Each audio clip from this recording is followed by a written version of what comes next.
జీవితం అందరూ స్త్రీలందరూ కూడా సుమంగళిగా ఉండాలని మనం మంచి సంకల్పం చెప్పుకొని మాంగళ్య పూజ చేసుకుని మాంగళ్య ధారణ జరుగుతూ ఉన్నది. కాబట్టి అమ్మవారి నామాన్ని మనసులో మీరు బాగా గట్టిగా అనుకోండి. సర్వమంగళాయే నమః, సర్వమంగళాయే నమః. ఏం లేదయ్య అంటే ఓం శ్రీమాత్రే నమః. మనందరికీ అంటే అమ్మ ఆమె.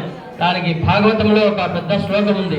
అమ్మల గన్నజమ్మ ముగురమ్మల మూలపుటమ్మ జాల పెద్దమ్మ సురారులమ్మ గడుబారడి పుచ్చినయమ్మ తన్నులో నమ్మిన వేల్పుటమ్మల మనమ్ముల నుండెడి అమ్మ దుర్గమాయమ్మ కృపాబ్దినిచ్చిత మహత్వ కవిత్వ పటుత్వ సంపదల్.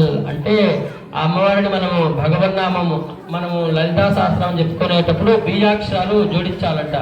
ఓం ఐం హ్రీం శ్రీం శ్రీమాత్రే నమః అని అన్ని నామాలను చెప్పుకోవాలి. ఐం అంటే సరస్వతి బీజం, హ్రీం అంటే అమ్మవారిది, శ్రీం అంటే లక్ష్మీ బీజం. అంటే ఒక అమ్మవారిని మనము ఆ యొక్క దుర్గమ్మని మనం పూజించినట్లయితే అన్ని లక్ష్మీ